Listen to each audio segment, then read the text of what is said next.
10 வயதுக்கு மேற்பட்ட குழந்தைகளுக்கு கஷ்டப்பட்டு முன்னுக்கு வந்தவர்களுடைய கதைகள், மாற்றுத்திறனாளிகளுடைய தன்னம்பிக்கையான வாழ்க்கை சரித்திரங்கள் ரொம்ப பிரபலமாக வந்திருக்கா.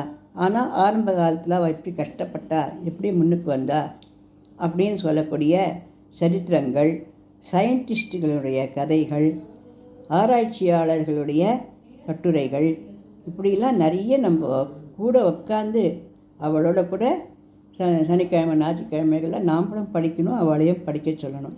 இந்த மாதிரி நம்ம சொல்கிறது என்னென்னா, அவர்களுக்கு படிப்போடு கூட நல்ல தன்னம்பிக்கையும் வாழ்க்கையில் நம்பிக்கையும் சாதனை படைக்கணும் அப்படிங்கிற எண்ணமும் மாற்றுத்திறனாளிகளிடத்திலும் மற்றவர்களிடத்துலையும் யாராக இருந்தாலும் அன்போடு பழகணும், சகோதரத்துவமாக இருக்கணும், எல்லாரையும் நம்ம காப்பாற்றணும், எல்லாருக்கும் எல்லாம் செய்யணுங்கிற அந்த ஒரு நல்ல குணங்களையும் வீரங்களையும் சாதனைகளையும் படைக்கக்கூடியவளாக அவளை மாற்றும்.